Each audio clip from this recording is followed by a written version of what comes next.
சகரியா 4ஆம் அதிகாரம் 6ஆம் வசனம் எடுத்தவங்க வாசிக்கும்படியாக கேட்கிறேன். சகரியா பழைய ஏற்பாடில் 1094வது பக்கம் 6ஆம் வசனம். அப்பொழுது அவர் செருபாபேலுக்கு சொல்லப்படுகிற கர்த்தருடைய வார்த்தை என்னவென்றால், பலத்தினாலும் அல்ல பராக்கிரமத்தினாலும் அல்ல, என்னுடைய ஆவியினாலே ஆகும் என்று சேனைகளின் கர்த்தர் சொல்லுகிறார். ஹல்லேலூயா, ஹல்லேலூயா. அருமையான கர்த்தருடைய பிள்ளைகளே, இந்த வருஷத்தில் ஆவியானவர் கொடுத்த வாக்குத்தத்த வார்த்தை இதுதான். அப்போ கர்த்தருடைய சமூகத்தில் ஜெபித்த போது எனக்கு ஆண்டவர் இதைத்தான் பாரப்படுத்தினார் உங்கள் மத்தியில் பகிர்ந்து கொள்ளும்படியாக. அப்போ இதுவரைக்கும் இயேசு கிறிஸ்துவின் நாமத்தினால நீங்கள் அநேக நன்மைகளை பெற்றிருப்பீங்க, அதிசயங்களை கண்டிருப்பீங்க. ஆனாலும் இன்னும் நம்முடைய வாழ்க்கையில் நிறைவேற்றப்பட வேண்டிய பலவிதமான நன்மைகள் உண்டு. அப்படி தானே? இன்னும் நிறைவேற்றப்பட வேண்டிய ஆசீர்வாதங்கள் உண்டு, நன்மைகள் உண்டு. அப்போ ஒவ்வொருடைய வாழ்க்கையிலையும் ஒவ்வொரு ஏக்கத்தோடு தான் தேவ பிள்ளைகள் என்ன செய்வீங்க, இருப்பீங்க. சிலர் ஆண்டவரை இப்போ அந்த அருமையான தாசன் ஜெபிக்கும் போது நீங்கள் எத்தனை பேர் உங்கள் உள்ளத்தில் வாஞ்சிக்கிறீங்களோ, நான் இன்னும் அதிகமாக ஜெபிக்கணுமே, எனக்கு இன்னும் ஆத்மா பாரம் வேணுமே, இன்னும் மனதுருக்க வேணுமே என்று சொல்லி நீங்கள் அதிகமாக என்னால் ஜெபிக்க முடியலையே, இன்னொன்று தேவனுடைய சத்தத்தை என்னால் கேட்க முடியலையே. அதே போல் எவ்வளவோ நான் என்ன செய்கிறேன், பரிசுத்தமாக வாழணும்னு நினைக்கிறேன், அதே போல் ஆவியின் கனிகளில் வாழணும்னு நினைக்கிறேன். சில காரியங்களை என்ன செய்கிறேன், என்னுடைய பாவங்களில் பலவீனப்பட்டுறேன், குறைவுபட்டுறேன். ஆண்டவருக்குள்ள முன்செலவும் அநேக தடைகள் இருக்கிறது. அது மாத்திரமல்ல, என்னுடைய வாழ்க்கையிலே நிறைவேற்றப்பட வேண்டிய ஆசீர்வாதங்கள் நிறையா இருக்கிறது. பலவிதமான இக்கட்டுகளில் நான் சிக்கி கொண்டு இருக்கிறேன். எத்தனையோ குடும்ப தேவைகள், குடும்ப ரட்சிப்புக்காக நீங்கள் ஜெபிக்கலாம். அதே போல் சரீரத்தில் பலவீனங்கள், சில வியாதிகளுக்காக ஜெபிக்கலாம். ஒவ்வொரு காரியத்தையும் எத்தனை எதிர்பார்ப்புகளுக்காக என்ன செய்யலாம், குடும்பத்தில் நன்மைகளுக்காக ஜெபிக்கலாம். அதான் ஆவிண்டவர் இந்த வருஷத்தில் பரிசுத்த ஆவியானவர் எங்களுக்கு கொடுத்த வாக்குத்தத்தத்தை நான் உங்களுக்கு சொல்லுகிறேன். பலத்தினாலும் அல்ல பராக்கிரமத்தினாலும் அல்ல, என்னுடைய ஆவியினால் ஆகும் என்று சேனைகளின் கர்த்தர் சொல்லுகிறாராம். அப்போ பலத்தினால் சொல்லும்போது, இதை சொல்லும்போது செருபாபேல் ஒரு யூதாவுடைய தலைவன். அப்போ ஒரு தனி மனிதனுடைய ஞானமோ பலனோ அல்ல, அதுதான் ஆண்டவர் சொல்கிறார். அப்போ நம்முடைய சுய ஞானமோ, நம்முடைய நிறைய ஆசைகள் இருக்கலாம். நம்ம தேவனுக்காக நம்ம வாழணும், இப்படி வாழணும், இப்படி ஜெபிக்கணும், இப்படி செயல்படணும்னு வாஞ்ச இருக்கலாம். ஆனால் நம்முடைய சுய ஆசையினால் நம்மளால் ஒன்றும் செய்ய முடியாது. அதே போல் நம்ம ஞானத்தினாலேயோ நம்முடைய திறமையினாலேயோ நம்ம எதையும் என்ன செய்ய முடியாது, சாதிக்க முடியாது. பராக்கிரம் என்று சொல்லி பார்த்தா எத்தனையோ பேருக்கு பணபலன் இருக்கலாம், அந்தஸ்து இருக்கலாம், பக்கபலன் இருக்கலாம். அதாவது சொந்தக்காரங்க ஒரு அதிகாரத்தில் இருக்கிறவங்களா இருக்கலாம், பக்கபலன் இருக்கலாம். ஆனால் அவையெல்லாம் எந்த காரியத்திற்கு ஒன்றுக்கும் உதவாது. அதனால தான் ஆண்டவர் சொல்கிறாரு, நான் சேனைகளின் கர்த்தர், என்னுடைய ஆவியினால் மாத்திரம் ஆகும் என்று சேனைகளின் கர்த்தர் சொல்கிறார் என்று நம்ம வேதத்தில் பார்க்கிறோம். பிதா, குமாரன், பரிசுத்த ஆவியானவர், இவர் மூவரும் ஒன்றாயிருக்கிறார்கள் என்று சொல்லி நம்ம பார்க்கும்போது பழைய ஏற்பாட்டில் ராஜாக்களுக்கு, தீர்க்கதரிசிகளுக்கு, ஆசாரியர்களுக்கு தேவனுக்காக அவர்கள் செயல்படும்படியாய் கூட பரிசுத்தாவின் அபிஷேகத்தை தேவன் கொடுத்தார். இந்த திருச்சபையில் எல்லாரும் தேவனுடைய அபிஷேகத்தினால் நிரப்பப்பட்டிருப்பீங்க நான் நம்புகிறேன். எல்லாரும் நிரப்பப்பட்டிருக்கீங்களா? நிரப்பப்பட்டிருக்கவங்களா ஒரு ஹல்லேலூயா சொல்லுங்க. ஹல்லேலூயா. இன்னும் யாராயிலும் பரிசுத்தாவில நிரப்பப்படாமல் இருப்பீர்களானா நீங்களும் அதுக்காக பாரத்தோடு ஜெபிங்க. ஏன்னா ஆவியானவர் ஒருவரால் தான் எல்லாம் கூடும். பரிசுத்த ஆவியானவர் நமக்கு இந்த நாட்களில், அதனால் பழைய ஏற்பாடுகளை பார்க்கும்போது ராஜாக்களுக்கு, தீர்க்கதரிசிகளுக்கு, ஆசாரியர்களுக்கு மாத்திரம் பரிசுத்த ஆவியானவர் ஊற்றப்பட்டார்.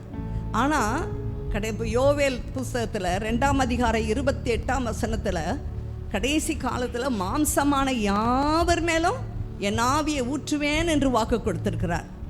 அதற்காக தான் இயேசு கிறிஸ்து பிதாவாகிய தேவன் தம்முடைய செல்லகுமாரனை நமக்காக அனுப்பி பலியாக்கி அவர் உயிர்த்தெழுந்த பிற்பாடு ஆண்டவர் சொல்கிறார், நான் நான் போவேனானால் தேற்றரவாளன் வருவது உங்களுக்கு பிரயோஜனமாக இருக்கும் என்று சொல்லி இயேசு கிறிஸ்து சொல்லுவது நம்ம எல்லாருக்கும் தெரியும்.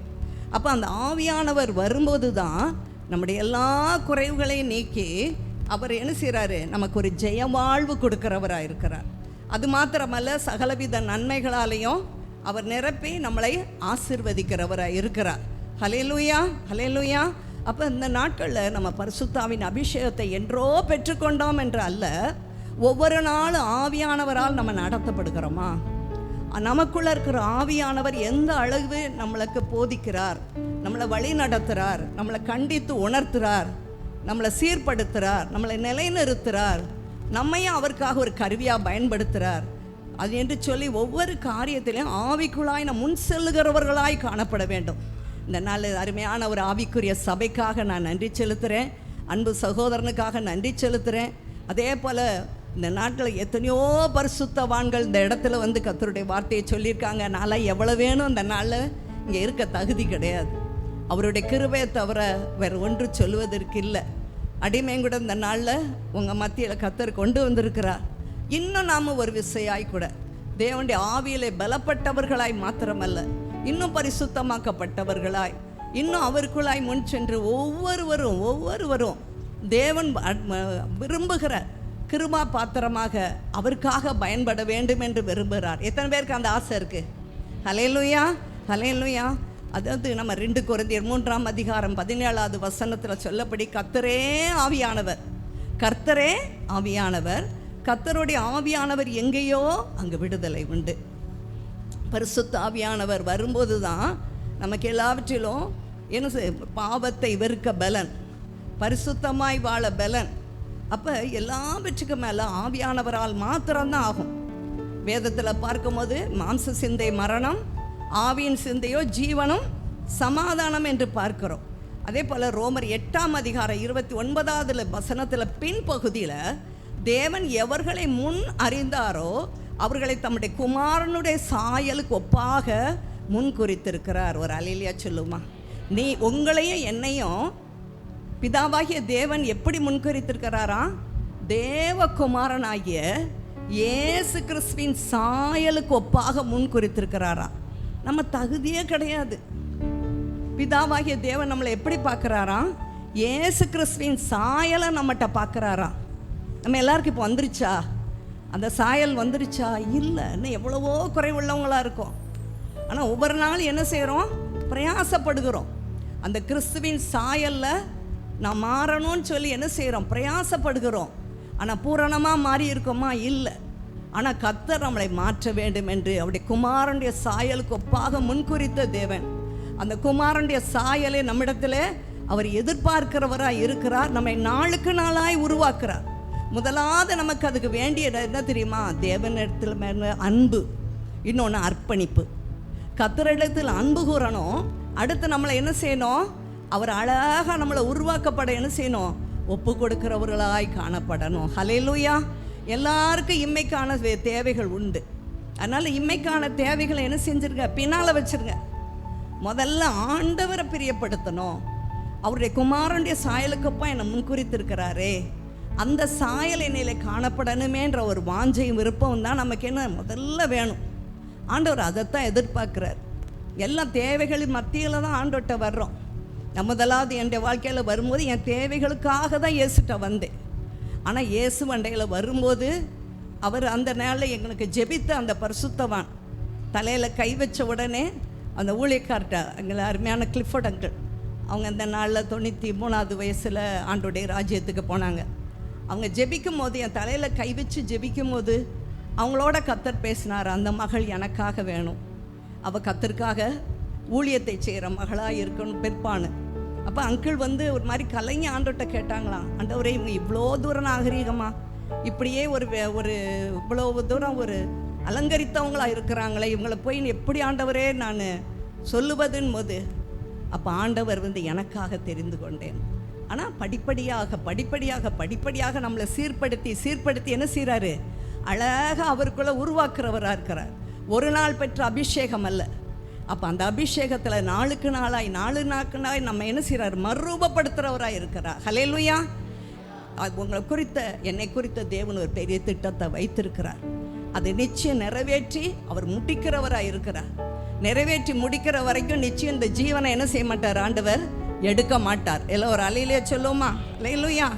அப்போஸ்தலர் நடவடிக்கை நம்ம எல்லாருக்கும் தெரிந்த வசனம் தான். அப்போஸ்தலர் நடவடிக்கைகள் 1ஆம் அதிகாரம் 8வது வசனத்தில் இயேசு தம்முடைய சீஷர்களுக்கு சொல்லுவார், பரிசுத்த ஆவி உங்களிடத்தில் வரும்போது நீங்கள் பலன் அடைந்து எருசலேமிலும் யூதேயா முழுவிலும் சமாரியாவிலும் பூமியின் கடைசி பரிந்தும் எனக்கு சாட்சியாக இருப்பீர்கள்.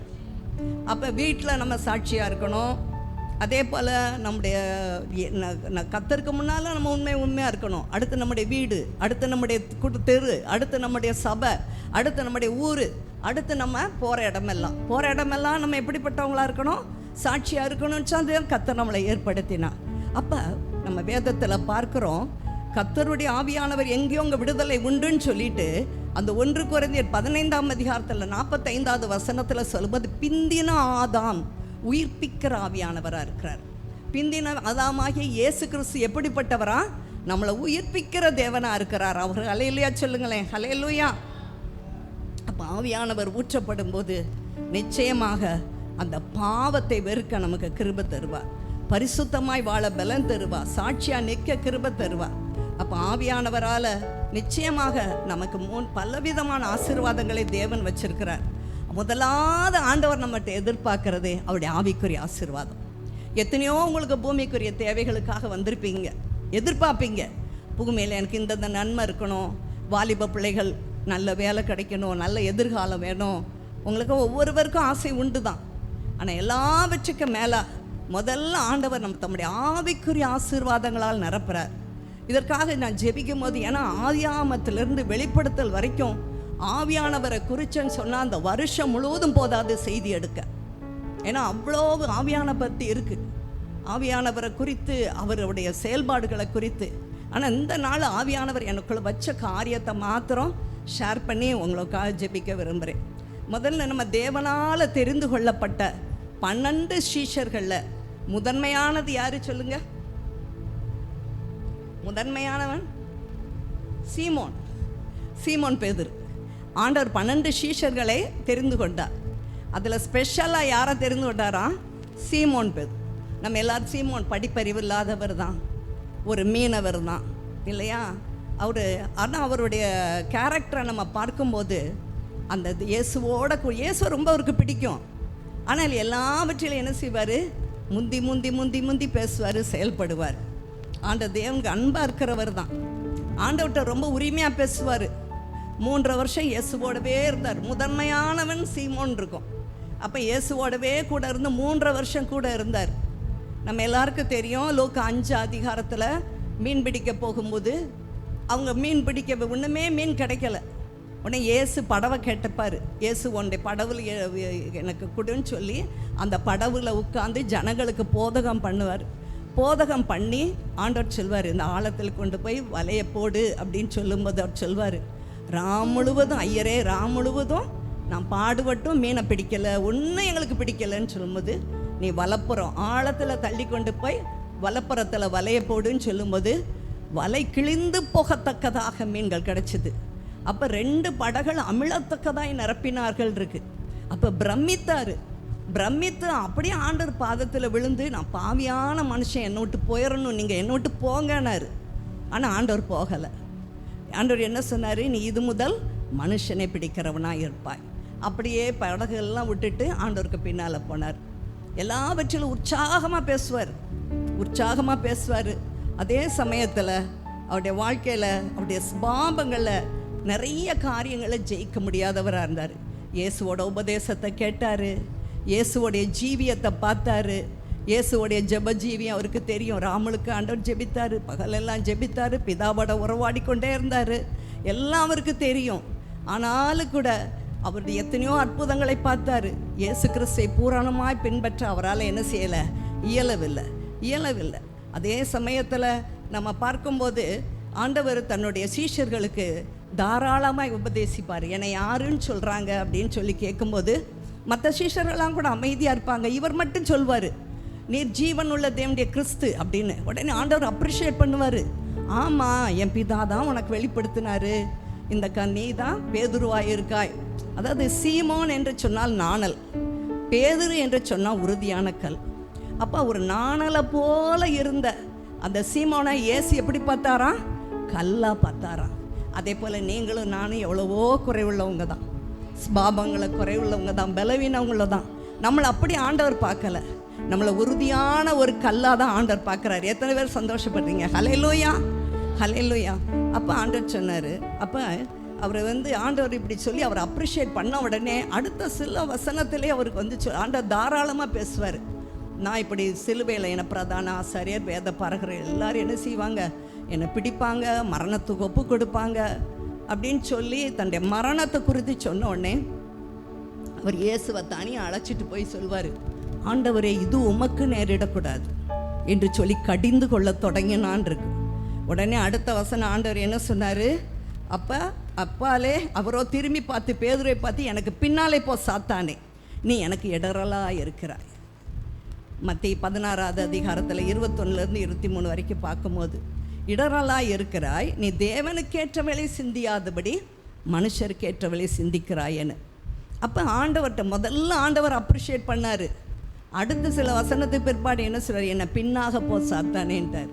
அப்போ நம்முடைய ஸ்வாபங்கள் எப்படிப்பட்ட ஸ்வாபம், பலவீனம். அந்த இடத்துல அவளுக்கு கொஞ்சம் அவருக்கு பெருமை வந்துருச்சு. பாத்தியா, ஜீவனுள்ள தேவனுடைய கிறிஸ்துன்னு சொல்லி நமக்கு ஆண்டவர் வெளிப்படுத்திட்டாருன்னு சொல்லிட்டு என்ன செஞ்சார்? ஆண்டவர்கிட்ட உரிமையை கொடுத்து உரிமையாக பேசி ஆண்டவரை கடிந்து கொள்ள ஆரம்பிச்சிட்டார்.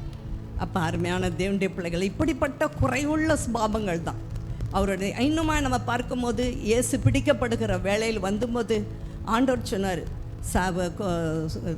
சாத்தான் ஒன்று சுளவில் புடைக்கிறது போல் என்ன செஞ்சான்? புடைக்கிறதுக்கு என்கிட்ட உத்தரவு கேட்டான். நானோ உன் விசுவாசம் ஒளிந்து போக அதோடைய உனக்காக வேண்டிக் கொண்டேனாரு. அது புரியவே இல்லை. அதே போல் ஆண்டவர் அந்த கெத்செமனே இடத்துல போய் ஆண்டவர் மோங்கப்புற விழுந்து ஜெபிக்கும் போது பேதுருவையும் யோவானையும் அழைத்து கொண்டு போவார். என்னோட தங்கி என்ன செய்யுங்க, எனக்கு என்னோட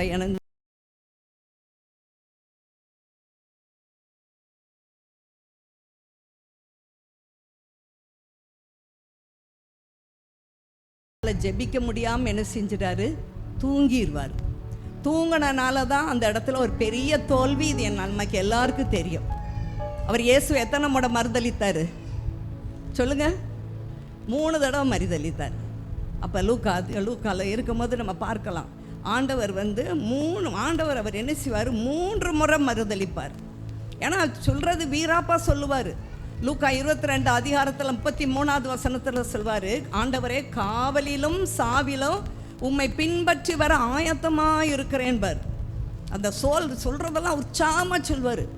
நான் அந்த அளவு உம்மை நேசிக்கிறேன் ஆண்டவரே, நான் நிச்சயம் என்ன செய்ய மாட்டேன் ஆண்டவரே, உம்மை மறுதளிக்கவே மாட்டேன். யார் மறுதளித்தாலும் நான் மறுதளிக்க மாட்டேன்பார். ஆனால் இவர் தான் மறுதளிப்பார். அப்போ பிரச்சனை இல்லை, நிற்க முடியாதபடி என்ன ஆயிடுச்சு? ஒரு பெரிய அந்த இடத்துல தோல்வி ஏற்பட்டுச்சு. அப்போ அருமையான கர்த்தருடைய பிள்ளைகளே, நீங்களும் நானும் ஒவ்வொரு நாள் ஆரம்பிக்கிறதுக்கு முன்பாக குறைந்தது காலையில், நீங்கள் காலையில் எழும்புறவங்க குறைந்தது 1 மணி நேரமாவது ஜெபித்து விட்டு என்ன செய்யுங்க?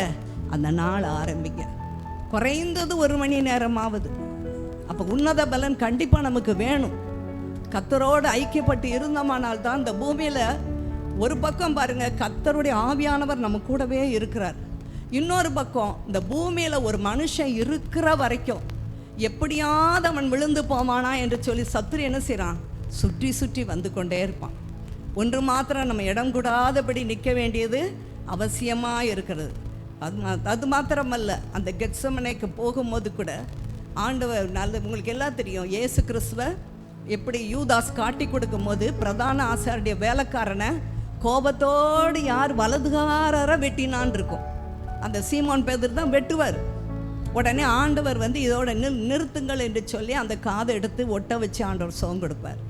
அப்போ இப்படியாக கூட அவருடைய ஸ்பாபத்தில் கோபம், அவருடைய ஸ்பாபத்தில் அவசரம், எதையுமே என்ன சொல்ல முடியல, தாங்கிக் கொள்ள முடியாத அந்த இமோஷனல் லைஃபு. அப்போ இப்படியா இருந்து அந்த இடத்துல ஆண்டவரை மறுதளிக்கும் போது நம்ம எல்லாரும் இதெல்லாம் நீங்கள் தியானிச்சிருப்பீங்க. ஆண்டவர் என்ன செய்வார்? பேதுருவை திரும்பி பார்த்தாருன்ருக்கு. ஆண்டவர் கட்டுண்டவராக இருப்பார். அந்த இடத்துல அவன் 3 தடவை மறுதளிப்பான். அதாவது சபிப்பான், சத்தியம் பண்ணா, அறியேன் என்று சொல்லுவான். அப்போ அந்த ஆண்டவர் அந்த இடத்துல திரும்பி மாத்திர பார்ப்பார். அப்போ அந்த தேவன் சொன்ன வார்த்தையை நினைப்பான். நீ சேவல் கூவுறதுக்கு முன்னாலே 3 முறை மறுதளிப்பேன்னு சொன்ன அந்த வார்த்தையை நினைவு கூறுறது மனங்கசந்து அழுவான். அந்த இடத்துல மனங்கசந்து அழுவான். அப்போ அருமையான கர்த்தருடைய பிள்ளைகளே, நம்முடைய வாழ்க்கையில் அந்த குத்தலுள்ள மனசாட்சி வேணும். இதே யூதாஸ் காரியத்தை என்ன செஞ்சிட்டான்? குற்றமில்லாத ரத்தத்தை காட்டி கொடுத்தேனே என்று சொல்லி என்ன செஞ்சிட்டான்? 4 கொண்டு செத்து போயிட்டான். ஆனால் இவன் அப்படி அல்ல, மனம் கசந்து அழுதான். அந்த மனம் கசந்து தேவன் பார்த்த பார்வை அவனுடைய வாழ்க்கையில் பிற்காலத்தில் ஒரு பெரிய மாற்றத்தை உண்டு பண்ணிச்சு. அது மாத்திரம் அல்ல தேவனுடைய பிள்ளைகளே, இயேசு உயிரோடு எழுந்த பிற்பாடும் அந்த லூக்கா 24ஆம் அதிகாரத்தில் அவங்களுக்கு தான் உயிரோடு இருக்கவராக தரிசனம் கொடுத்து காட்டுவார். ஆனால் அந்த இடத்துலையும் அவங்களால பூரணமாக பின்பற்ற முடியலை, நம்ப முடியலை. அதே இது பாருங்க, யோவான் 21ஆம் அதிகாரத்துலேயும் அவன் திரும்ப படவுகளை விட்டு இயேசுவை பின்பற்றி வந்தவன். ஆனால் அந்த 21ஆவது அதிகாரத்தில் பார்க்கும்போது மீண்டுமாய் நான் மீன் பிடிக்க போகிறேன்னா, அப்போ பின்மாற்றம். அந்த இடத்துல பேதுருக்கு வந்தது என்னது? பின்மாற்றம். ஆண்டவர் உயிரோடு எழுந்து தரிசனம் கொடுத்து பேசினார். ஆனாலும் உறுதியாக அவனால் நிற்க முடியலை. நான் ஏன் இதெல்லாம் சொல்கிறேன் தெரியுமா? நம்ம பரிசுத்த ஆவியனோட வல்லமை, ஆவி நிறைவு ஒவ்வொரு நாளும் நமக்கு எவ்வளவு அவசியம் என்பதை நம்ம அறிந்து கொள்ளணும். எப்படி ஒவ்வொரு நாளும் தேவ ஆவியினால் நம்ம நிரப்பப்பட்டவங்களாக இருக்கும்போது தான் நம்ம எல்லாத்தையும் ஜெயத்தோடு வாழ முடியும். இப்போ அருமையான தேவனை பார்க்கும்போது மீன் பிடிக்க போகிறேன்னு சொன்னான். இவன் மீன் பிடிக்க போகிறேன்னு சொன்னனால அந்த படகை விட்டு வந்த மற்ற சீஷர்களும் என்ன செஞ்சாங்க? நாங்களும் கூட வருகிறோம் என்று சொல்லி அந்த 6 பேரும் இணைஞ்சு என்ன செஞ்சாங்க? மீன் பிடிக்க போனாங்க. அந்த முழுவதும் பிரயாசப்பட்டோம், ஒன்றும் பிடிக்கலை. அப்போ விடிய காலத்தில் அதிகாலையில் கர்த்தர் கரையில் நிற்கிறார். நின்று பிள்ளைகளே புசிக்க ஏதாகிலும் இருக்குமான்றார். ஆண்டவர் துரோகியே என்று பார்த்தா அழைச்சாரு? இல்லை, மறுதளித்த பேதுரு தான், பின்வாங்கி போன சீஷர்கள் தான். அன்பு கூர்ந்த தெய்வம், நாம் ஆராதிக்கிற தேவன் எப்படிப்பட்டவர்? அன்பு கூர்ந்தவர். மீண்டும் மீண்டும் மீண்டும் நம்மளை தேடி வர்றார். ஒரு அலையிலையா சொல்லுவோமா? ஒரு நாள் என் பிள்ளை பலவீனப்பட்டுச்சுன்னு சொல்லி அவர் போயிடலை, திரும்ப தேடி வர்றார். அப்போ பிள்ளைகளே புசிக்க ஏதாவது இருக்குமான்னு கேட்கும்போது ஒன்றுமில்லைம்பாங்க. ஏன்னா இயேசு இல்லாத வாழ்க்கையில் தோல்வி தான் இருக்கும். இயேசு இல்லாத வாழ்க்கையில் எப்படி இருக்கும்? அது நஷ்டங்கள் தான் இருக்கும். அப்போ அந்த இடத்துல திரும்பவும் ஆண்டவர் வலையை எப்படி போடுங்கன்னு சொன்ன உடனே 153 மீன்கள் தெரிவிக்கிற ஒரு பெரிய மீன்களால் நிறைந்த அதையெல்லாம் இழுத்துட்டு வருவாங்க. அந்த இடத்துல ஆண்டவர் என்ன செய்வார்? அவங்களுக்காக அப்பத்தை ரெடி பண்ணியிருப்பார், அவங்களுக்காக மீன் பொறிச்சு வச்சுருப்பார். எல்லாம் அமைதியாக சாப்பிடுவாங்க. ஆண்டவர் எல்லாம் இயேசுன்னு கண்டு கொண்டு வாங்க. அந்த இடத்துல தான் ஆண்டவர் திரும்பவும் சீமோன் பேதுருவை 3 முறை கேட்பார். அவன் 3 முறை மறுதளிச்சனால இந்த இடத்துல ஆண்டவர் அவன்கிட்ட 3 முறை கேட்பார். நீ என்னிடத்தில் அன்பாக இருக்கிறாயா?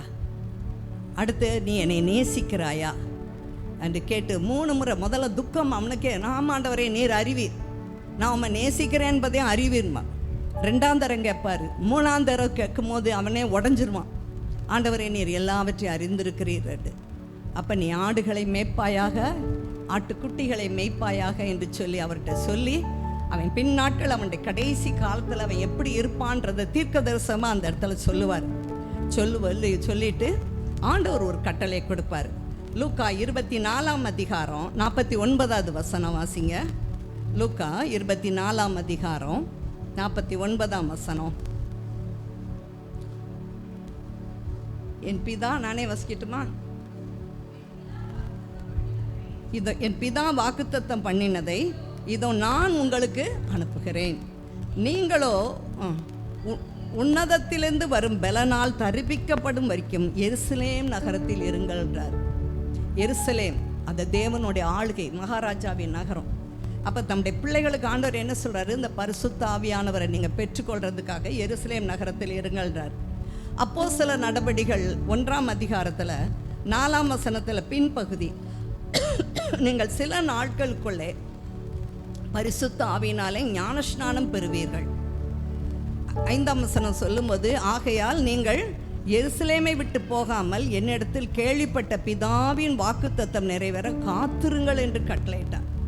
ஆனால் இயேசு கிறிஸ்துவோட வார்த்தைக்கு இந்த இடத்துல அவங்க பூரணமாக என்ன செய்தாங்க? கீழ்ப்படிந்தார்கள். கீழ்ப்படிந்து நம்ம எல்லாருக்கும் தெரிந்தபடி அப்போஸ்தலர் நடபடிகள் 1ஆம் அதிகாரம் 13-14 அவங்க என்ன செய்கிறாங்க? ஒருமனப்பட்டார்கள். அந்த 120 பேர் இணைஞ்சு ஒருமனப்பட்டார்கள். அவங்க என்ன செய்தாங்க? ஜெபத்தினாலும் வேண்டுதல்னாலும் என்ன செய்தாங்க? தரித்திருந்தார்கள். அருமையான கர்த்தருடைய பிள்ளைகளே, ஒரு கிறிஸ்தவ ஜீவியம் என்பது தேவனுடைய சமூகத்தில் காத்திருந்து ஜெபிப்பது, தேவனுடைய வார்த்தைக்கு நம்ம கீழ்ப்படிவர். நம்முடைய கருத்தில் அருமையான வேதத்தை ஆண்டவர் கொடுத்திருக்கிறார். அந்த வேத வசனத்தின்படி நம்ம என்ன செய்யணும்? கீழ்ப்படிந்து வாழ்கிறவர்களாய், எல்லாவற்றுக்கும் மேலாய் அந்த தேவனுடைய ஆவியானவருக்காக அவங்க காத்திருந்தாங்களாம். அப்போ இன்னும் எனக்கு உம்முடைய வல்லமை வேணும் ஆண்டவரே, இன்னும் உம்முடைய கிருபை வேணும் ஆண்டவரே, உமக்காக பலன் கொள்ள வேண்டும் ஆண்டவரே என்று சொல்லி தாகத்தோடு காத்திருந்தாங்களாம். நம்ம எல்லாருக்கும் தெரிந்தபடி அப்போஸ்தலர் 2ஆம் அதிகாரத்தில் அவங்க எல்லாம் ஒருமனப்பட்டு அவங்க என்ன செய்தாங்க? 2ஆம் அதிகாரத்தில் பார்க்கும்போது அந்த பெந்தெகோஸ்தே நாளில் பரிசுத்த ஆவியானவர் வல்லமையாக இறங்கினார். இறங்கும்போது அவரவருக்கு தேவன் தந்த வரத்தின்படி என்ன செய்கிறாங்க? அந்நிய பாஷை பேசி அவங்க தீர்க்க தரிசனம் சொல்கிறாங்க. இதெல்லாம் எல்லாரும் பல தேசத்தில் உள்ள அந்த மனிதர்கள் எல்லாருமே அவங்க பார்க்கும்போது மிகவும் ஆச்சரியப்பட்டு போது தான் அந்த இடத்துல தான் அந்த தேவ ஆவியானுடைய அபிஷேக தைலம் ஒரு சீமோனை பேதுருவாய் மாற்றுச்சு. ஹல்லேலூயா! அவருக்குள்ள ஒரு புதிய எண்ணம் உண்டாகுச்சு, புதிய ஞானம் விளங்குச்சு, புதிய தைரியம் வந்துச்சு. அது மாத்திரமல்ல, தேவ பலன் நிரப்புச்சு. அது வரைக்கும் இயேசுவை பயந்து மறுதலித்தவர் அந்த அதிகாரத்தில் அப்போஸ்தலர் 2ஆம் அதிகாரத்தில் தைரியமாக சொல்லுவார், நீங்கள் சிலுவையில் இருந்த இயேசு கிறிஸ்துவை நாங்கள் பிரசங்கம் பண்ணுகிறோம், நாங்கள் சாட்சிகள் என்று சொல்வார். நிறைய சத்தியத்தை போதிப்பார். இதுதான் சத்தியம், இதான் ரட்சிப்பின் வழி என்று போதிக்கும்போது அந்த செய்தியை கேட்டு அந்த இடத்துல என்ன செய்வாங்க? 3000 பேர் ரட்சிக்கப்பட்டாங்க. 3000 பேர் ஞானஸ்நானம் எடுத்தார்கள். 41வது வசனத்தில் இருக்குது. 3000 பேர் ஆண்டவரை ஏற்றுக்கொண்டு ஞானஸ்நானம் எடுத்தார்கள், மனம் திரும்பினார்கள் என்று சொல்லி பார்க்குறோம். அப்போ சபையிலே சேர்க்கப்பட்டார்கள். அதுக்கப்புறம் உங்கள் எல்லாருக்கும் தெரியும், அடுத்த 5000 பேர், அடுத்த திரளான ஜனங்கள் ஆண்டவரிடத்தில் ஏற்று.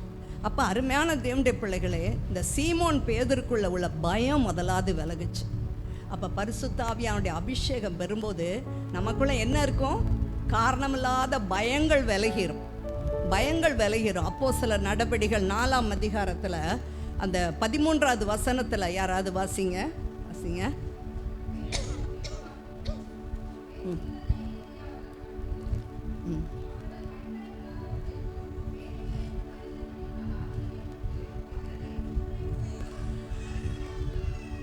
அவருக்குள்ள இருக்க பயம் விலகுச்சு, தைரியம் உள்ளவராக மாறினார். படிப்பறிவில்லாத அவரை இயேசு கிறிஸ்துவின் ஆவியானவர் ஞானவானாய் மாற்றினார். இந்த நாளில் அருமையான கர்த்தருடைய பிள்ளைகள், யாரெல்லாம் ஞானத்தில் குறைவுன்னு சொல்லி நீங்கள் கவலைப்படுறீங்களோ, இந்த வார்த்தையை வச்சு கேளுங்க. ஒரு படிப்பறிவில்லாத பேதுருவை ஞானத்தின் ஆவியினால் அபிஷேகித்தவர் என்னையும் அபிஷேகங்கப்பா என்று சொல்லி கேட்கும்போது நிச்சயமாய் உங்களை பரிசுத்த ஆவியானவர் தம்முடைய ஆவியினால் நிரப்புறவராக இருக்கிறார். ஹல்லேலூயா! அது மாத்திரமல்ல, அவருடைய ஜீவியமே தலைகீழாய் மாறிச்சு. ஒரு கிறிஸ்துவின் அன்பு நிறைந்தவராய் மாறினார், மனதுருக்கம் நிறைந்தவராய் மாறினார், அவருடைய ஆத்துமம் பாரம் கொண்டவராய் மாறினார், ஒரு நிதானமுள்ள தேவ மனுஷனாய் மாறினார். அது வரைக்கும் அவசரப்பட்டு ஒரு பலன் இல்லாதவராக இருந்தவர் ஒரு நிதானமான ஒரு தேவ மனுஷனாய் மாறினார். கனிகள் உள்ளவராய் மாறினார். கிறிஸ்துவோட பார் அவருக்குள்ளே உண்டாச்சு. அப்போ பரிசுத்த ஆவியானுடைய பார் அவருக்குள்ளே ஏற்பட்டுச்சு. அப்போ அருமையான தேவனுடைய பிள்ளைகளே, இந்த நாட்களில் நாம் பரிசுத்த ஆவியின் அபிஷேகத்தை பெறும்போது நம்முடைய மாம்சீக பலவீன பாவங்களையெல்லாம் எடுத்து ஆவிக்குரியவர்களாய் மாறி இருக்கிறோமா என்று நம்மை சோதித்து பார்ப்போம். முதலாவது நம்மளை சோதித்து பார்க்கணும். எங்களுக்கோ பவுல் சொல்வார், கிறிஸ்துவின் சிந்தை உண்டாயிருக்கிறதுன்னு சொல்வார். அப்போ அப்படிப்பட்டவர்களாக இருக்குமா? இந்த பூமியில் நமக்கு வீணாக அநியாயமாக பேசுகிறவங்க, செயல்படுறவங்க ஏராளமாக இருப்பாங்க. இப்போ அன்பு சகோதரன் சொன்னபடி இருக்க தான் செய்வாங்க. ஆனால் இவர்களுக்கு முன்பாக நாம் எப்படி இருக்கோம்? அந்த கிறிஸ்துவின் சாயலில் இருக்கிறோமா? அந்த பரிசுத்த ஆவியானவரோட கனிகளில் நம்ம காணப்படுகிறோமா? காரணம் இல்லாமல் நமக்கு வம்புக்கு இழுக்கிற கூட்டம் இருக்கும், காரணம் இல்லாமல் நம்ம பகைக்கிறவங்க இருப்பாங்க. ஆனால் இவர்களுடைய மத்தியிலே அவருடைய அன்பின் கனிகளால் நம்மளை காத்து கொள்ளுகிற தேவனாக இருக்கிறார். ஹல்லேலூயா, ஹல்லேலூயா. அருமையான தேவனுடைய பிள்ளைகளே, ஒரு பரிசுத்தாவின் அபிஷேகம் பெற்ற பிற்பாடு ஆண்டவர் சொல்கிறார், நல்ல கனிகள், நல்ல மரம் நல்ல கனிகளை கொடுக்கும், கெட்ட மரம் கெட்ட கனிகளை கொடுப்பேன், அவரவர் கனிகளால் அறிவீர்கள்ன்றார். அப்போ நான் பரிசுத்தாவின் அபிஷேகம் பெற்றுக்கொண்டேன்னா நிச்சயமாக என் வாயில் கெட்ட வார்த்தை வராது. அப்போ எபேசியர் 4ஆம் அதிகாரத்தில் நம்ம வாசிக்கிறபடி அந்த கிறிஸ்துவின் சாயல் நம்மிடத்தில் காணப்படுதா? அந்த எபேசியர் 4ஆம் அதிகாரத்தில் பார்க்கும்போது அந்த 22வது வசனத்துக்கு மாதிரி இப்போ வாசிக்க வேண்டாம், நான் சொல்கிறேன். அந்த தேவனுடைய சாயலாக உள்ள புதிய மனுஷனை நாங்கள் தரித்து கொண்டிருக்கோமா? அப்போ பழையவைகளை களைந்து போட்டிருக்கிறோமா? கெட்ட வார்த்தை வாயிலிருந்து வராமல் இருக்கணும், பொய் பேசாமல் இருக்கிறோமா? அது மாத்திரமல்ல, அதில் ஒரு வார்த்தை எனக்கு ரொம்ப தொடும், மீட்கப்படும் நாளுக்கென்று முத்திரையாய் பெற்ற பரிசுத்தாவியை துக்கப்படுத்தாதீர்கள். பரிசுத்தாவியான ஒரு அபிஷேகம் பெற்றாதான் வருகையில் போக முடியும். எத்தனை பேர் அதை நம்புறீங்க சொல்லுங்களேன்? நிறைய பேர் கையே தூக்கலை. ஒருவன் ஜலத்தினாலும் ஆவியினாலும் பிறவாவிட்டால் தேவனுடைய ராஜ்யத்தில் பிரவேசிப்பது இல்லை. அப்போ ஆவியானவரால் பிறந்து தான் ஆகணும். உங்கள் பரலோக ராஜ்யம் அவருடைய வருகையில் காணப்படணும், அந்த சத்தம் கேட்கணும், அந்த எக்கால தோனி கேட்கணுன்னா நம்ம என்ன செய்யணும்? பரிசுத்தாவின் அபிஷேகம் வேணும். அதான் மீட்கப்படும் நாளுக்கென்று முத்திரையாய் பெற்ற பரிசுத்தாவியை துக்கப்படுத்தாதீர்கள். அதனால தான் அவனவுடன் பொய்யை களைந்து மெய்யை பேச கடவன், கெட்ட வார்த்தை பிரவேசிக்க ஒன்றும் உங்கள் உள்ள ஒன்று போக வேண்டாம். அதே போல் கசப்பு, கோபம், மூர்க்கம், எந்த துர்க்குணம் உங்களுக்கு வேண்டாம். கிறிஸ்து உங்களை மன்னிச்சது போல் நீங்கள் என்ன செய்யுங்க? மன்னிக்கிறவங்களா இருங்க. இதெல்லாம் நம்ம அபியாசப்படுத்துகிறோமா? நம்முடைய வாழ்க்கையில் செயல்படுறோமா? எனக்கு அநேக ஆண்டுகளுக்கு முன்பாக நான் ரட்சிக்கப்பட்ட பிற்பாடு காரணமில்லாமல் என்னை மிகவும் வார்த்தைகளால் வேதனைப்படுத்தின என் குடும்பத்தில் உள்ள ஒரு சகோதரி. அப்போ என் உள்ளமெல்லாம் காயம், அவங்கள பார்த்தாலே பயமாக இருக்கும், அப்படியே விலகி போயிடுவேன், அப்படியா இருக்கும். ஆனால் என்னுடைய உள் காயம் அது ஆண்டவர் பேசினார், நீ மனப்பூர்வமாக அவளை மன்னிச்சிட்டியா அப்படின்னு. ஆண்டவரே, நான் ஒரு தவறு செய்யலையே, ஆனால் இவ்வளோ பேசிட்டாங்களே.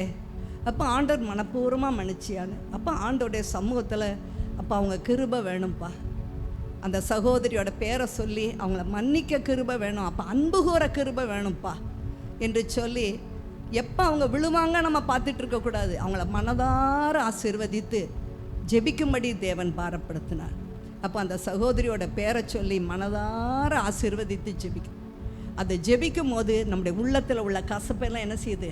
தானாகவே போயிடும், அந்த கசப்பு போயிடுது. அப்போ ஒவ்வொரு நாள் அவங்க பேரை சொல்லி சொல்லி, ஆண்டவரே அந்த சகோதரியை மனதார ஆசீர்வதிக்கிறேன்ட்டு ஜெபிக்கும் போது திரும்பவும் இந்த வசனத்தை வச்சு ஜெபிப்பேன். ஒருவன் வழியில் கர்த்தருக்கு பிரியமாக இருந்தால் அவன் சத்துருக்களும் அவனோட சமாதானமாக இருக்கும்படி செய்வார். அந்த வார்த்தையை வச்சு ஜெபிக்கும் போது ஒரு குறிப்பிட்ட ஒரு காலம் வந்தது. அந்த சகோதரி என்னிடத்தில் பேசவும் அவர்களுக்கு ஒரு நன்மை செய்யவும் தேவன் ஒரு சந்தர்ப்பத்தை கொடுத்தார். அந்த நாளிலிருந்து என் குடும்பத்தை சேர்ந்த அந்த சகோதரியும் அவருடைய கணவரும் இந்த நாள் மட்டும் மற்ற எல்லாரை காட்டிலும் அதிகமாக எங்களிடத்தில் நேசிக்கிறார்கள், பிரியமாக இருக்காங்க. ஒரு ஹல்லேலூயா, ஹல்லேலூயா. ஏன் சொல்கிறேன்னா, ஆண்டவர் நம்மளை அந்த மன்னிக்கிற பாவத்தில் தேவன் நம்மளை உருவாக்குற தேவனாக இருக்கார். அந்த பேதுருவோடைய ஒவ்வொரு இதுவும் நீங்கள் பார்த்தீங்கன்னா அதுக்கப்புறம் அவருடைய பேச்சு செயல் எல்லாம் கிறிஸ்துவை வெளிப்படுத்துகிறதாய் காணப்படும், கிறிஸ்துவை வெளிப்படுத்துகிறதாய் காணப்படும். மாத்தமல்ல, அவர் அது வரைக்கும் ஜெபிக்க முதல்ல மறந்து தோல்வி, அந்த கெத்சமனே தோட்டத்தில் அவரால் ஜெபிக்க முடியாமல் தோல்வி. ஆனால் அதற்கு பிற்பாடு பரிசுத்தாவின் அபிஷேகத்தை பெற்றுக்கொண்ட பிற்பாடு ஒரு ஜெப வீரனாய் மாறினார். ஒரு ஹல்லேலூயா சொல்லுமா? ஹல்லேலூயா. அப்போஸ்தலர் நடபடிகள் 3ஆம் அதிகாரத்தில் அந்த ஜெபிக்கிற நேரத்தில் தான் ஆலயத்துக்கு போனார்ன்னு இருக்கு. அப்போஸ்தலர் நடபடிகள் 4ஆம் அதிகாரம் 31வது வசனம், அப்போஸ்தலர் நடபடிகள் 10ஆம் அதிகாரம் 9வது வசனம், எல்லாம் இன்னும் ஒவ்வொன்றையும் அவர் ஜெபம் ஜெபம் ஜெபம், ஜெபித்து ஜெபித்து ஜெபித்து ஒரு அற்புதம் நடக்கிறதுக்கு முன்னாலேயும் ஜெபித்தார். அதே போல் தேவனுடைய திட்டத்தை அறிந்து கொள்ளவும் ஜெபித்தார். நம்ம பார்க்குறோம். அப்போ ஆவியானவர், அதாவது ஆவியானவர் நடத்தினார். ரோமர் 8ஆம் அதிகாரம் 14வது வசனம், எவர்கள் தேவனுடைய ஆவியினாலே நடத்தப்படுகிறார்களோ அவர்கள் தேவனுடைய புத்திரராய் இருக்கார்கள். அப்போ பரிசுத்தாவின் அபிஷேகத்தை என்னைக்கோ பெற்றுட்டோன்னு மாத்திரம் இல்லை, அப்போ ஆவியானவரால் நம்ம நடத்தப்படணும். எஸ்ன்னு ஆண்டவர் எதுக்கு சொல்கிறாரோ அது கீழ்ப்படியணும். அந்த நோன்னு சொல்கிற காரியத்துக்குள்ளே நம்ம உள்ளே போகக்கூடாது. உள்ளே போனோம்னா பலவிதமான பாடுகள், அதே பல நஷ்டங்கள், இவை எல்லாவற்றையும் நம்ம சந்திக்க வேண்டியது இருக்கும். இப்போ அருமையான தேவனுடைய பிள்ளைகளே, அப்போ ஆவியானவரால் நம்ம நடத்தப்படுகிறவர்களாய் காணப்படணும். அந்த அப்போஸ்தலர் நடபடிகளில் 10ஆம் அதிகாரத்துல எல்லாம் பார்க்குறோம். அவர் ஜெபிக்கிற போது மேலறையில் ஜெபித்துக்கிட்டு இருப்பார். அந்த இடத்துல ஆண்டவர் அவருக்கு தரிசனம் கொடுப்பார். அப்போ அந்த இடத்துல தான் கொர்நேலியுவை அனுப்புவார். செசரியா பட்டணத்தை சேர்ந்த அந்த கொர்நேலியுவை நூற்றுக்கு அதிபதியை அனுப்புவார். நூற்றுக்கு அதிபதியோட ஆட்களை அனுப்புவார். அப்போ அதுக்கு தேவனுடைய வார்த்தைக்கு அவர் கீழ்ப்படிவார். ஏன்னா இவங்க யூதர்கள் என்ன செய்வாங்க, புறஜாதிகளோட கலக்க மாட்டாங்க. ஆண்டவர் அவருக்கு அந்த தரிசனத்தை கொடுத்து அந்த புறஜாதியான அவங்களோட நீ கலக்க வேண்டும் என்று சொல்லி தேவன் பேசினதுனால அவர் அந்த அப்போஸ்தல நடபடிகளில் அந்த கொர்நேலியுவை அனுப்பின மனிதர்களோடு போய் ஒரு பெரிய அந்த இடத்துல அந்த பட்டணத்துக்கு ஒரு பெரிய எழுப்புதல் உண்டாக கர்த்தர் ஆசீர்வாதமான பாத்திரமாக அவர் பயன்படுத்தினார். ஹல்லேலூயா. தேவனுடைய ஆவியானவரால் நடத்தப்பட்டதுனால அந்த பட்டணத்தில் ஒரு பெரிய எழுப்புதல் உண்டாகுச்சு. அந்த கொர்நேலியுவோட குடும்பத்தார் மாத்திரம் ரட்சிக்கப்பட்டார்கள் மாத்திரமல்ல, அவருடைய நண்பர்கள் அந்த பட்டணத்தில் அநேகர் இயேசு கிறிஸ்துவை ஏற்றுக்கொண்டாங்க. அப்போ பேதுரு மூலம் அவர் ஒரு ஜெபிக்கிற ஜெப வீரராகவும் ஆவியானவரால் அவர் நடத்தப்படுகிறவராகவும் மாறினார். அப்போ அருமையான தேவனுடைய பிள்ளைகளே, ஒவ்வொரு நாளும் கேளுங்க. நீங்கள் பரிசுத்தாவின் அபிஷேகத்தில் நீங்கள் உங்கள் தமிழில் ஆண்டவரை துதிங்க, ஜெபிங்க. அதே போல் கொஞ்சம் நேரம் பரிசுத்த ஆவியானவரால் நீங்கள் நிரப்பப்பட்ட அந்நிய பாஷையில் ஜெபித்துக்கிட்டே இருங்க. ஆண்டவரே, இன்னைக்கு நான் எப்படி நடக்கணும், ஒவ்வொரு காரியத்தில் எப்படி வாழணும். அப்போ நிச்சயம் உங்களை ஆவியானவர் நடத்துகிறவராக இருக்கிறார். ஹல்லேலூயா. அதே இதை பார்க்குறோம். அவர் மூலம் அற்புதங்கள் நடந்துச்சு, அவர் மூலம் அதிசயங்கள் நடந்துச்சு. 8 வருஷம் திமிர்வாதமாரக்காரன் ஐனேயாவை தொட்டு குணமாக்கினார். அப்போஸ்தலர் நடபடிகள் 9ஆம் அதிகாரம் 14வது வசனத்தில் பார்க்குறோம். அடுத்து 39வது வசனம் 40வது வசனத்தில் மரித்து போன தபித்தாள். அந்த மரித்து போன தபித்தாள் அவர் நல்ல ஒரு சீஷி. அந்த பெண்ணை நன்மை செஞ்ச பெண். இப்போ எல்லாரும் அந்த குளிப்பாட்டி கடத்தி என்ன செய்வாங்க, அழுதுகிட்டு இருப்பாங்க. அவன் செய்த நன்மைகளையெல்லாம் பேதுருட்ட சொல்லுவாங்க. பேதுரு ஜெபிப்பார். அப்போ ஆண்டோட்ட உத்தரவு வாங்கிக்கொண்டார். வாங்கிட்டு தபித்தாளை எழும்புன்னு சொன்ன உடனே அவங்க என்ன செஞ்சிட்டாங்க, எழும்பிட்டாங்க. அப்போ சந்தோஷம், அந்த பட்டணத்தில் ஒரு பெரிய சந்தோஷம் உண்டாச்சு. அப்போ பேதுரு மூலம் மரித்தோர் உயிரோடு எழுந்தது மாத்திரமல்ல, அப்போஸ்தலர் நடபடிகள் 5ஆம் அதிகாரம் 15வது வசனத்தில் பேதுருவோட நிழல் பட்ட அற்புதம் நடந்துச்சு. அவர் ஹல்லேலூயா சொல்லுமா? ஹல்லேலூயா. பேதுருவோட நிழல் பட்டு கூட அற்புதம் நடந்துச்சு. அருமையான தேவனுடைய பிள்ளைகளே, எதுவாக இருந்தாலும் இந்த நாளில் ஆவியானவர் தம்முடைய பிள்ளைகளை கிருபா பாத்திரமாக பயன்படுத்துகிற தேவனாக இருக்கிறார். ஆனால் ஒன்று மாத்திரம் நம்ம எச்சரிப்பாக இருக்கும். மீட்கப்படும் நாளுக்கென்று முத்திரையாய் பெற்ற பரிசுத்த ஆவியானவரை துக்கப்படுத்தாது. வசனத்துக்கு மீறி எந்த காரியம் செய்யக்கூடாது. இந்த பேதுருவோட நிழல் பட்டு அற்புதம் நடந்தது என்று சொல்லி பார்க்கும்போது, நான் ஒரு சிறு குழந்தையாக இருக்கும்போது இன்று எனக்கு ஞாபகம் இருக்குது. எங்கள் அம்மாவோட எங்கள் அப்பா, நாங்கள் எல்லாம் இந்து குடும்பம்தான். அம்மா ஆண்டவர் ஏற்றுக்கொண்டனால அம்மாவோட நான் கூட்டங்களுக்கு போயிருக்கேன். நீங்கள் எத்தனை பேர் கேள்விப்பட்டீங்களோ, பாலாசிர் லாரி என்று சொல்லி அந்த காலத்தில் அவர் இப்படியாக தான் அவரை பார்க்கும் போதே அவர் முகத்தில் அப்படி ஒரு தேவ பிரசன்னம் இருக்கும். அவர் அந்த இடத்துல அவருக்கு அந்த இடத்துல செய்தி கொடுக்குறாருனாலே தூரத்தில் இருந்த பிசாசு கூட அலறி விழும். அப்படியான தேவக்கிருபை பெற்ற மனுஷன். ஆனாலும் பின் நாட்களிலே வேசித்தனத்துக்கு தன்னுடைய வாழ்க்கையில் இடம் கொடுத்து கிருபை இழந்து போனார். முத்துகிருஷ்ணா என்று சொல்லி தன்னுடைய பேரை மாற்றி கடைசியில் ஒரு பயங்கரம், ஒரு வேதனையான ஒரு மரணத்துக்குள்ளே போனார்.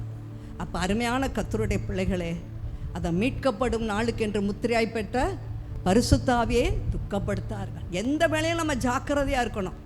அதான் முடிவு மட்டும் இல்லை, நிற்கிறவனே ரட்சிக்கப்படுவான். அப்போ பேதுருவோட நிழல் பட்டு கூட வியாதி குணமாகுச்சு. அது மாத்திரமல்ல, பேதுரு நிருபம் எழுதினார். அந்த பேதுரு நிருபங்களை நீங்கள் வாசித்து பாருங்கள். அது அவ்வளோ ஆசீர்வாதமாக, அவ்வளோ பிரயோஜனமாக இருக்கும். அது மாத்திரமல்ல, அவருடைய முடிவில் நம்ம எல்லாருக்கும் தெரியும். நாங்கள் இஸ்ரேல் தேசத்துக்கு போகும்போது எங்களுக்கு ரோமு கூட்டிகிட்டு போனாங்க. அப்போ தலைகீழ அந்த ஆலயத்தில் கூட அந்த படமெல்லாம் இருக்கும்.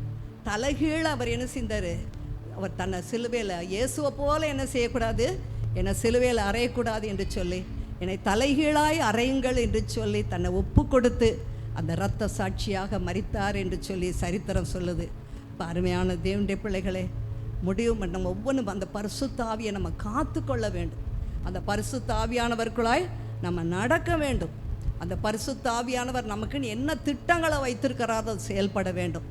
அதே சமயம் அந்த மீட்கப்படும் நாளுக்கென்று முத்திராய்ப்பட்ட பரிசுத்த ஆவியை துக்கப்படுத்தக்கூடாது. ஏன்னா இதெல்லாம் நான் விவரமாக சொல்ல முடியாது. ஒரு பேலையாம் என்ற தீர்க்கதரிசி என்ன செஞ்சான்? பரிசுத்த ஆவியானவரை துக்கப்படுத்தினான். அப்போ அவன் கிருபை பெற்ற ஒரு தீர்க்கதரிசி. ஆனால் பண ஆசையினால் விழுந்து போய் என்ன செய்தான்? அவனுடைய முடிவு ஒரு மரணத்துக்குள்ளே போச்சு. அதே போல் சவுல் ராஜா தேவனால் அபிஷேகம் பண்ணப்பட்டவர். இஸ்ரவேல் கோத்திரத்தில் அவரை போல அழகுள்ளவர், உயரமானவர் யாரும் இல்லை. ஆனால் தனக்கு என்று சொல்லி பெருமைப்பட்டு தேவனுடைய கற்பனையை கட்டளையை மீறினதுனாலே தேவனுடைய ஆவியானவர் அவனை விட்டு விலகினார். அதே போல் சிம்சோனை சொல்ல முடியும். அந்த பலத்தின் ஆவினால் அபிஷேகம் பண்ணப்பட்டவரான். ஏன் இதெல்லாம் நம்ம எச்சரிப்பு சொல்கிறோம் தெரியுமா? நம்ம ஒரு கடைசி காலத்தில் இருக்கோம். அவருடைய வருகையின் சமீப காலத்தில் இருக்கோம். அவருடைய வருகையில் நம்ம காணப்படுகிறது மாத்திரமல்ல, நம்மை கொண்டு ஆண்டவர் ஏதாவது இந்த பூமியில் செயல்படணும். ஒன்று மாத்திரம் நம்ம ஜாக்கிரதையாக இருக்கணும். அந்த சிம்சோன் என்ன பண்ணான்? அந்த தேவனுடைய பலத்தின் ஆவியானவரை நிர்விசாரமாக இருந்தான். அந்த அபிஷேகத்தின் மேன்மை அவன் உணர்ந்து கொள்ளாமல் இருந்தபடியினால் அந்த தரிசனத்தை இழந்தவனாய் போய்விட்டான்.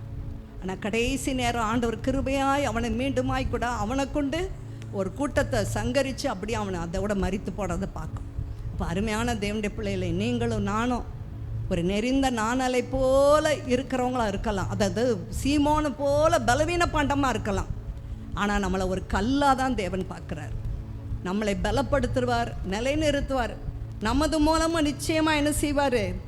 அப்போ சில ஆத்துமாக்களை அவருக்காக ஆதாயப்படுத்தி கொள்ள அவர் சித்தமுள்ளவராக இருக்கிறார். ஹல்லேலூயா! எத்தனை பேருக்கு இந்த ஆசை இருக்குது? எத்தனை பேருக்கு இந்த வாஞ்சை இருக்குது? அப்போ நிச்சயமாக ஆனால் ஒவ்வொரு நாளும் நம்ம ஜாக்கிரதையோடு வாழுவோமாக. ரெண்டாவது காரியம் நான் பார்க்குறேன். மீகா 2ஆம் அதிகாரம் 7ஆம் வசனம் வாசிக்கிறேன். யாக்கோபு வம்சம் என்று பெயர் பெற்றவர்களே, கர்த்தரின் ஆவி குறுகி இருக்கிறதோ, அவருடைய கிரியைகள் இவைகள் தானோ? செம்மையாய் நடக்கிறவனுக்கு என் வார்த்தைகள் நன்மை செய்யாதோ? அவருடைய கர்த்தருடைய ஆவி குறுகி போகலை. இந்த பூமிக்குரிய வாழ்க்கையிலையும் அருமையான தேவனுடைய பிள்ளைகளை எத்தனையோ தேவன் உங்களுக்கு வாக்கு கொடுத்துருக்கிறார். அந்த வாக்கு தத்தங்களை எல்லாவற்றையும் நிறைவேற்றவர் எப்படிப்பட்டவராக இருக்கிறார்? வல்லமையுள்ள தேவனாக இருக்கிறார், உண்மையுள்ள தேவனாக இருக்கிறார். எத்தனை பேர் நம்புறீங்க? ஒரு அல்லேலூயா சொல்லுங்களேன். அல்லேலூயா, அல்லேலூயா. ஏசாயா 32 அதிகாரத்தில் 15வது வசனம், உன்னதத்திலிருந்து நம்மேல் ஆவி ஊற்றப்படும் மட்டும் அப்படியே இருக்கும். ஆவியானவர் ஊற்றப்படுற வரைக்கும் எந்த மாறுதலும் இருக்காது.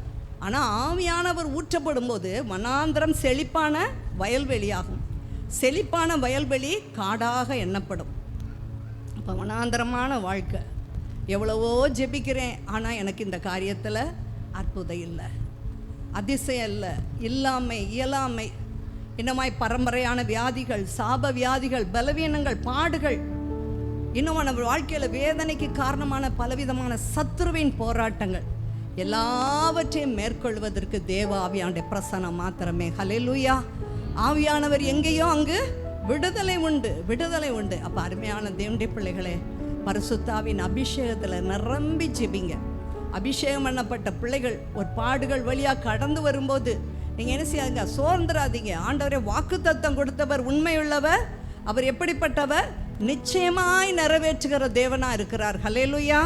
ஏசாயா 10ஆம் அதிகாரத்தில் 27வது வசனத்தில், அந்நாளில் உன் தோளிலிருந்து அவன் சுமையும் உன் கழுத்திலிருந்து அவன் நுகமும் நீக்கப்படும்.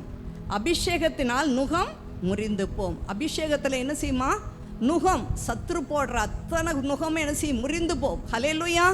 அருமையான ஒரு ஆவிக்குரிய சபையில் நீங்கள் இருக்கீங்க. ஹல்லேலூயா! அருமையான சகோதரன் அவங்க ஜெபத்தை நடத்தும்போது எனக்கு மிகவும் சந்தோஷமாக இருந்தது. அப்போ ஆவியானவருடைய கிரியை நம்ம பார்க்கிறோம். அப்போ தேவ ஆவியானவரால் நிரம்பி நம்ம ஜெபிக்கும் போது அவர் பலவீனத்திலே உதவி செய்கிற ஆவியானவர். ஹல்லேலூயா. ரோமர் 8:26 நம்ம ஏற்றபடி எப்படி வேண்டிக் கொள்ளுதுன்னு தெரியாமல் இருக்க ஆவியானவர் வாக்கு கடங்காத பெருமூச்சுகளோடு நமக்காக என்ன செய்கிறாரு? வேண்டுதல் செய்கிறார். அவர் அற்புதங்களின் தேவன், அவர் அதிசயங்களின் தேவன். அப்போ நான் ஒரு சாட்சி நான் ஒரு சின்ன சாட்சியை சொல்கிறேன். சுமார் 28 ஆண்டுகளுக்கு முன்பாக எங்களுடைய சபையில் கூட அருமையான ஒரு குடும்பம் வந்தாங்க. அவங்க யாருன்னு சொல்லி பார்த்தா, நீங்கள் கொஞ்ச நாளைக்கு முன்னால் கூட யூடியூப்பில் அவங்களுடைய சாட்சி போட்டிருந்ததை பார்த்தேன். மனோஜ்குமார் பட் என்று சொல்லி ஒரு சினிமா நடிகர். அவங்க மும்பை பட்டணத்தில் பம்பாயில் சிவசேனாவில் ஒரு லீடர். அது அப்படி கிறிஸ்தவங்கனாலே வெறி பிடிச்ச மாதிரி அந்த கிறிஸ்தவங்களை கொல்ல வேண்டும், அடிக்க வேண்டும் என்று சொல்லி ஒரு தீவிரவாதியாக செயல்பட்டவர். அப்போ அவர் சொல்வார், அவருடைய சாட்சி சொல்லும்போது கேட்டேன். அவர் என்ன செய்வார்? பைக்கில் உட்காந்து 2 பக்கமும் கத்தி வச்சுக்கிடுவாங்களாம். அந்த கிறிஸ்தவ கூட்டங்கள், அந்த கூட்டம் உள்ளே போகும்போது உள்ளே போய் அப்படி வெட்டிகிட்டே போவோம். என்னால் வெட்டப்பட்ட கிறிஸ்தவங்க ஏராளம்னு சொல்லியிருக்காரு. அப்படியா இருந்த அந்த மனிதனை கர்த்தர் ரட்சித்தார். அப்படி திருமணம் நடந்தது. அதான் மனைவிக்கு பிரச்சனை. பிற போய் பார்க்கும்போது அவங்களுக்கு கர்ப்பப்பையே இல்லை. மனைவிக்கு என்ன இல்லை? கர்ப்பப்பையே இல்லை. கர்ப்பப்பை எடுத்தாச்சு. அவங்களுடைய பிரச்சனை நிமித்தம் கர்ப்பப்பையை எடுத்துட்டாங்க. அப்போ அவங்களுக்கு குழந்தை பெறவும் சான்ஸ் இல்லை. ஆனால் ஆண்டவர் வாக்கு கொடுத்தார், நான் குழந்தைகளை தருவேன்னு சொன்னார். அப்போ கர்த்தர் சொல்லும்போது அவங்க இது நம்பி என்ன செஞ்சாங்க? கணவனும் மனைவியுமா ஜெபித்தாங்க. அந்த மனோஜ்குமார் பட்டு ஊழியத்துக்கு தன்னை ஒப்பு கொடுத்துருந்தார். ஒப்பு கொடுத்து கர்த்தருக்காக ஊழியம் செய்து ஜெபிக்கும் போது திடீரென்று சொல்லி அவங்க மருத்துவ பரிசோதனைக்கு அவங்க சரீரத்தில் சில மாறுதலை பார்த்தாங்க. அப்போ வயிறு கொஞ்சம் பெரிதாக ஆரம்பிச்சிது. பார்க்கும்போது அவங்களுக்கு புதுசான கர்ப்பப்பையும் ஏற்பட்டு அவங்க கன்சீவ் ஆகி இப்படி 6 மாதத்துக்கு மேலாகுதுன்னு மருத்துவர்கள் சொல்லவும் பெரியவங்களுக்கு சந்தோஷம். ஆண்டவருடைய பெரிதான கிருபையினால் அவங்க 2 குழந்தைங்களை கர்த்தர் கொடுத்தார். ஹல்லேலூயா. அவங்க சுமார் 30 ஆண்டுகள் என்று நினைக்கிறேன் எங்கள் வீட்டில் தான் 4 நாள் தங்கியிருந்தாங்க. 2 பிள்ளைங்க, பையன் 1 பொண்ணு 1. கர்த்தர் அவங்கள மகிமையாக ஆசீர்வாதமாக பயன்படுத்தினார். அதற்கப்புறம் இப்போ லண்டனில் இருந்து கர்த்தர் ஊழியம் செய்கிறாங்கன்னு நம்புகிறேன். மகா பேர் கூட எனக்கு ஞாபகம் இருக்குது, தஸ்னிம்னு. ரொம்ப அழகான குழந்தையாக இருக்கும். அப்போ தேவனால் கூடாதது ஒற்றுமில்லை. ஆவியானவரால் எல்லாம் கூட. இல்லாததை இருக்கதை போல அழைக்கிற தேவன். கர்ப்பப்பையே இல்லாத ஒரு பெண்ணுக்கு கர்ப்பப்பை கொடுக்க முடியுமானால், பலவீனப்பட்டு சுகவீனப்பட்டு யார் யார் எனக்கு அற்புதம் வேணும்னு கேட்குறீங்களோ, உங்கள் வாழ்க்கையிலே ஆண்டவர் என்ன செய்வார்? நிச்சயம் செய்ய வல்லவராக இருக்கார். எத்தனை பேர் நம்புறீங்க? ஹல்லேலூயா. நிச்சயம் செய்வார். அவரால் கூடாதது ஒன்றுமில்லை. நான் ஏற்கனவே என்னுடைய சாட்சி எத்தனையோ காரியங்கள் சொல்லியிருக்கேன். இயற்கைக்கு மேலான அதிசயங்களை எங்கள் வாழ்க்கையில் சொல்ல. ஒன்று மாத்திரம், ஒரு சில காரியத்தில் நம்ம மீண்டும் மீண்டும் ஜெபிச்சு பதில் இல்லைன்னா ஆண்டவர் பவுலுக்கு சொன்னது போல சொல்வார், உன் பலவீனத்தில் என் பலன் பூரணமாய் விளங்கும், என் கிருபை உனக்கு போதுன்பார். அதுலேருந்து ஒருவேளை அற்புத சுகம் உங்களுக்கு கிடைக்காம இருக்கலாம் அந்த பலவீனத்தில். ஆனால் அந்த பலவீனம் உங்களை என்ன செய்யாது? சேதப்படுத்தாது, மேற்கொள்ளாது. எத்தனை பேர் நம்புறீங்க? ஆமாம். நான் அப்படி நம்பினால தான் இன்றைக்கி வந்திருக்கேன்.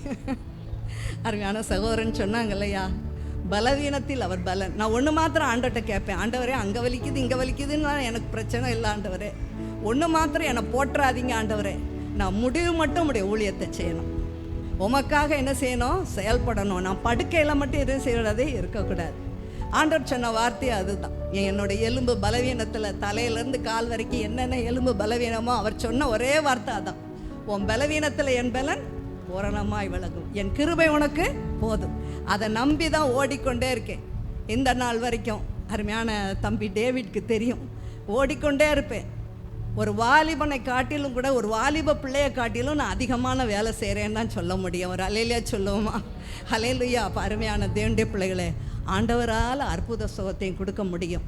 அதே ஆவியானவர் நம்முடைய பலவீனத்திலையும் அவர் பலன் கொள்ள முடியும். ஒரு 5 நிமிஷம் பேசலாமா?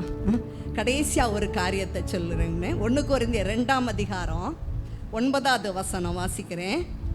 1 கொரிந்தியர் எல்லாரும் எடுத்துக்கொள்ளுவோம். 1 கொரிந்தியர் 2ஆம் அதிகாரம் 9வது வசனம். எழுதியிருக்கிறபடி தேவன் தம்மில் அன்பு கூறுகிறவர்களுக்கு ஆயத்தம் பண்ணினவைகளை கண் காணவும் இல்லை, காது கேட்கவும் இல்லை, அவைகள் மனுஷனுடைய இருதயத்தில் தோன்றவும் இல்லை. 10ஆம் வசனம், நமக்கோ தேவன் அவைகளை தம்முடைய ஆவியினாலே வெளிப்படுத்தி இருக்கிறார். ஹல்லேலூயா. பரிசுத்தாவின் அபிஷேகத்தை பெற்றுக்கொள்ளும் போதே நிச்சயம் உங்கள் ஒவ்வொருவருக்குள்ளேயும் ஆவியானவர் பேசுவார். மகனே, உன்னை இதுக்காக தான் தெரிந்து கொண்டிருக்கேன், மகளே உன்னை இதுக்காக தான் தெரிந்து கொண்டிருக்கேன். ஆனால் நமக்காக ஆண்டவர் உன்னதமான ஆசீர்வாதங்களை என்ன செஞ்சிருக்காரா? ஆயத்தம் பண்ணியிருக்கிறார். உன்னதமான அந்த நித்தியத்துக்குரிய ஆசீர்வாதங்கள் மாத்திரமல்ல, அருமையான தேவனுடைய பிள்ளைகளே, இந்த பூமியிலையும் அவரை பற்றி கொள்கிற பிள்ளைகளை அவர் வெறுமையாக என்ன செஞ்சிட மாட்டார், விட்டுற மாட்டார். பழைய ஒரே ஒரு பக்தனுடைய சில காரியத்தை சொல்லி முடிச்சிடுறேன் பாருங்க. நம்ம பார்க்கும்போது 1 கொரிந்தியர் 2ஆம் அதிகாரத்தில் 15வது வசனத்தை வாசிக்கிறேன். ஆவிக்குரியவன் எல்லாவற்றையும் ஆராய்ந்து நிதானிக்கிறான். ஆவிக்குரியவன் எல்லாவற்றையும் ஆராய்ந்து நிதானிக்கிறான். அப்போ தேவன் தம்முடைய பிள்ளைகளுக்காக ஆயத்தம் பண்ணி வைத்திருக்கிற ஆசீர்வாதங்கள் மேன்மை தான். ஆனால் அந்த பூமியில் நம்ம கடந்து போகிற பாதை வேதனையின் பாதையாக இருக்கும், உபத்திரவ பாதையாக இருக்கும், சிறுமையான பாதையாக இருக்கும், அவமான பாதையாக இருக்கும். ஆனால் எதுலேயுமே நம்ம என்ன செஞ்சக்கூடாது? சோர்ந்து போகக்கூடாது, பதறக்கூடாது. இஸ்ரவேல் ஜனங்கள் பதறி பதறி பதறி என்ன செஞ்சாங்க? முறுமுறுத்து அநேகதை அழிஞ்சு போனாங்க. ஆனால் பதறாத ஒரு யோசுவா, பதறாத காலேப்பு கானானுக்குள்ளே போனாங்க. இந்த இடத்துல ஒரு பதறாத ஒரு தேவ மனுஷனை மாத்திரம் பார்த்து ஜெபம் பண்ணி முடிப்போம். அது நம்ம எல்லாருக்கும் தெரியும். ஆதியாகமம் 37ஆம் அதிகாரம் யோசேப்பு 12 பேர்லாம் அவன் ஸ்பெஷல். நம்ம முதல்ல இங்கே பார்த்தோம் என்ன செய்வோம்? 12 பேரில் ஸ்பெஷல் ஒரு பேதுருவை பார்த்தோம். இந்த இடத்துல 12 பேரில் ஸ்பெஷல் யோசேப்பு. அவனுடைய தகப்பனுக்கு பிடிச்சமான பிள்ளை. பலவர்ணி அங்கேயே தரித்து தன் மகனை பார்த்து மகிழ்ந்தார். அதனால் அவங்க சகோதரர்களுக்கு யோசேப்பே பிடிக்காது, பகைத்தார்கள் இருக்கு, பொறாமை கொண்டார்கள் இருக்கு. இதில் அவருக்கு என்னாச்சு? தரிசனம் கிடச்சிது. அந்த ஆதியாகமம் அந்த 37ஆம் அதிகாரத்தில் பார்க்கும்போது 7வது வசனத்துலேருந்து 10வது வசனத்துக்கும் அவர் சொப்பனம் கண்டார். நம்ம எல்லாரும் அரிகை கட்டிக்கிட்டு இருந்தோம், அவருடைய அரிகளை கட்டிக்கிட்டு இருந்தோம். உங்கள் அரிகள் பார்த்துல என் அரிக்கட்டு நிமிர்ந்து நின்றுச்சு, உங்கள் அரிக்கட்டெல்லாம் வணங்குச்சின்னு ஒரு சொப்பனம் பார்த்து சொல்லுவார். உடனே அவங்களுக்கு அவ்வளோ கோவம் இருக்கும், இவனை போய் நம்ம வணங்க போகிறோமான்னு சொல்லி ரொம்ப பகைப்பாங்க. அடுத்து ஒரு சொப்பனம் சொல்லுவார், சூரியனும் சந்திரனும் என் 11 நட்சத்திரங்களும் என்ன செஞ்சு என்னை வணங்குச்சின்னு சொல்வார். உடனே அதுலேயும் இன்னுமாய் பகைத்தார்கள் இருக்கு. அப்படி அவங்களுக்கு வெறுப்பும் வேதனை. ஆனால் இவெல்லாவற்றிலும் பரிசுத்த ஆவியானவர் அந்த யோசேப்புக்கு தரிசனத்தை கொடுத்தபடினால அந்த தரிசனத்தின்படி அவர் சிறு பிராயத்திலிருந்து நிதானமாய் வாழ்ந்தார். அருமையான கர்த்தருடைய பிள்ளைகளே, பரிசுத்தாவின் அபிஷேகத்தை பெற்றுக்கொண்ட பிள்ளைங்க நம்ம எப்படி இருக்கணும்? ஜாக்கிரதையாக வாழணும். அந்த 17வது வயதிலே, அந்த டீனேஜ் வாலிப பிராயத்திலேயே அவனுடைய சகோதரர்கள் துன்மார்க்கமாய் வாழ்ந்தாலும் இவர் பாவத்துக்கு விலகி இருந்தார். நம்ம எல்லாருக்கும் தெரியும். அது மாத்திரமல்ல, அவரை என்ன செய்தாங்க? சகோதரர்கள் அது சகோதரருக்கு ஆகாரத்தை கொண்டு போகும்போது இந்த சொப்பனக்காரன் வாரான், இவனை கொண்டு போட்டால் இந்த சொப்பனை எப்படி நடக்குதுன்னு பார்ப்போன்னு சொல்லி என்ன செய்வாங்க? குழியில் போடுவாங்க. அதில் ஒருத்தன் அவனை என்ன செய்வாங்க? ரூபன் தப்பு வைக்கணும்னு நினைப்பார். அப்போ அந்த குழியிலேருந்து என்ன செய்வாங்க? மீதியானு கையில் விற்று போடுவாங்க. அவர் போர்த்திபார் அரண்மனையில் விற்று போடும்போது நம்ம எல்லாருக்கும் தெரியும். 39வது அதிகாரத்தில் போர்த்திபாருடைய மனைவி வேசித்தனம் பண்ணும்படி அழைக்கும் போதும் அவர் பாவத்துக்குட்படலை. வாலிப வயதுலேயும் டீனேஜ்லேயும் பாவத்துக்குட்படலை. அதே போல் போர்த்திபார் அரண்மனையிலையும் இந்த சொப்பனத்தை அவர் என்ன செய்கிறார்? இப்படி தப்பான எடுக்கவும் இல்லை. ஏதாவது ஒரு வகையில் நம்ம இந்த எகிப்து தேசத்தில் உயர்த்தப்படுவோமோ அப்படின்னு நினச்சி பாவத்துக்குட்படலை. பரிசுத்தமாய் தன்னை காத்து கொள்ள விலகி ஓடினார். அது நிமித்தம் நம்ம எல்லாருக்கும் தெரியும், ஜெயிலில் போட்டாங்க. ஆனால் சிறைச்சாலையில் அவர் எப்படிப்பட்டவராக இருந்தார்? உண்மை உத்தமமாக வேலை பார்த்தார். சிறைச்சாலைக்காரன் கண்களில் தயவு கொடுக்கும்படி தேவன் செய்தார். அப்புறம் எல்லா இடத்துலையும் அவர் பதறலை, தேவ ஆவியானவரை சந்தேகப்படலை, முறுமுறுக்கலை, பாடுகளை பொறுமையாக சகிச்சார். அருமையான தேவ பிள்ளைகளுக்கு சொல்கிறேன், வாலிப பிள்ளைகளுக்கு சொல்கிறேன், அம்மாமாருக்கு, சகோதரர்கள் சொல்கிறேன், உங்களை குறித்து என்ன திட்டம் வச்சுருக்கிறாரோ தேவன் அதை நிறைவேற்றுவார். ஆனால் நீங்கள் போகிற பாதை இருக்குது பாருங்கள், வேதனையின் பாதையாக இருக்கலாம், கண்ணீரின் பாதையாக இருக்கலாம், உபத்திரவத்தின் பாதையாக இருக்கலாம், சிறுமையின் பாதையாக இருக்கலாம். அந்த யோசேப்பை எத்தனை பேர் கேவலமாக பேசியிருப்பாங்க. போர்த்திபார் மனைவியோட சம்மந்தப்படுத்தி நீ உனக்கு அப்படி சொல்லி எவ்வளோ கேவலம் பேசியிருப்பாங்க. ஆனால் அவர் எதையுமே பொருட்படுத்தலை, கர்த்தரையும் சந்தேகிக்கலை, எல்லா உபத்திரவங்களையும் பொறுமையாக சகித்தார். அந்த இடத்துலையும் பணபாத்திரக்காரனுக்கும் தலையாரிக்கும் 2 சொப்பனம் வந்துச்சு. அவங்க சொப்பனத்தை என்ன செய்கிறாரு, தள்ளாதபடி நீங்கள் என்கிட்ட சொல்லுங்கன்னு சொல்லி ஆவியானவருடைய ஒத்தாசையோடு என்ன செய்வார், அவங்களுக்கு பதில் கொடுப்பார். அந்த பானபாத்திரன் மறந்துடுவார், யோசேப்பு தனக்கு உதவி செய்தது கூட மறந்துடுவார். ஆனால் 2 வருஷம் சென்ற பிற்பாடு தான் பார்வோனுக்கு சொப்பனம் வந்த உடனே தான் அந்த இடத்துல மீண்டுமாய் கூட அவன் ஞாபகப்படும், ஐயோ இப்படி ஒரு ஜெயிலில் ஒரு சொப்பனத்தை ஒருத்தர் சொன்னாரே, அர்த்தம் சொன்னாரேன்னு சொல்லி யோசேப்பை அழைப்பிப்பாங்க. அந்த குறிப்பிட்ட நாள் வரைக்கும் அந்த உபத்திரவத்தின் பாதையில் தான் 13 ஆண்டுகள் கடந்து போனார். அந்த குறிப்பிட்ட நாள் வந்த உடனே அந்த காவற்கடங்கிலிருந்து அவர் தூக்கி எடுக்கப்பட்டார். அந்த பார்வோன் முன்னால் நிறுத்தப்பட்டு பார்வோன் சொல்வார், இந்த சொப்பனத்துக்கு நீ அர்த்தம் சொல்வாயாமே என்று சொல்லும்போது நான் அல்ல அப்படின்னு சொல்லுவார். ஒரு அலையிலையா சொல்லுவோமா, அந்த இடத்துல கர்த்தரை தான் மகிமைப்படுத்துவார். கர்த்தரை மகிமைப்படுத்தி அதோட அர்த்தத்தை சொல்லும்போது நம்ம எல்லாருக்கும் யோசேப்பு சரித்திரம் தெரிந்தபடி அவர் அந்த இடத்துல எகிப்துக்கு அதிகாரியாக உயர்த்தப்படுவார். எகிப்தில் ராஜமேன்மை வந்த பிற்பாடும் அவருடைய வாழ்க்கையில் பாருங்கள், சகோதரர்கள் எல்லாம் அந்த பஞ்ச காலத்தில் உணவை தேடி வரும்போது என்ன செய்வாங்க, அவர் சகோதரர்கள் அறிந்தாலுமே அவர்களை என்ன செய்வார், அந்த இடத்துல மனப்பூர்வமாக மன்னிப்பார். சகோதரர்கள் செய்த தவறுகளை என்ன செய்வார், மனப்பூர்வமாக மன்னிப்பார். எகிப்து தேசத்திலே ஞானத்தினால நிரம்பி காரியங்களை செய்வார். அந்த 7 வருஷம் கர்த்தர் கொடுத்த வெளிப்பாடின்படி அந்த 7 வருஷம் உள்ள செழிப்பில் எல்லாமே தானியங்களை சேர்த்து அப்படி குமிச்சிருவார். பிற்பாடு ஆண்டவருக்கு சொன்ன தரிசனப்படி பஞ்சம் வந்த வேளையில் எல்லாரும் சுற்றிலும் உள்ள தேசம் எல்லாம் வந்து யாரை தேடி வரும், யோசேப்பை தேடி வரும்போது சகோதரர்கள் வந்தபோது கூட அவர் பழிவாங்கலை, மனப்பூர்வமாக மன்னிச்சார். அந்த இருதயம் நமக்கு இருக்கணும், இயேசு கிறிஸ்துவோட இருதயம் நமக்கு இருக்கணும். இந்த நாட்களில் சிலுவை பாடுகளை எல்லாம் தியானித்து கொண்டிருக்கீங்க, அந்த கிறிஸ்துவின் பாவம் நமக்கு இருக்கா நம்ம ஆராய்ந்து பாருங்கள்.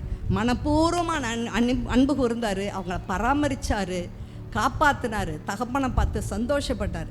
எல்லாவற்றுக்கும் மேலே அந்த எகிப்தில் ராஜமேன்மை இருந்தாலும் அந்த எகிப்து தேசத்திலேயே அவர் என்ன செஞ்சிடல, மூழ்கி அப்படியே அந்த இன்பத்தில் எதுலேயும் போயிடல, பரதேசியை போல வாழ்ந்தார். ஒரு அலையில சொல்லுமா, பரதேசியாக தான் வாழ்ந்தார்.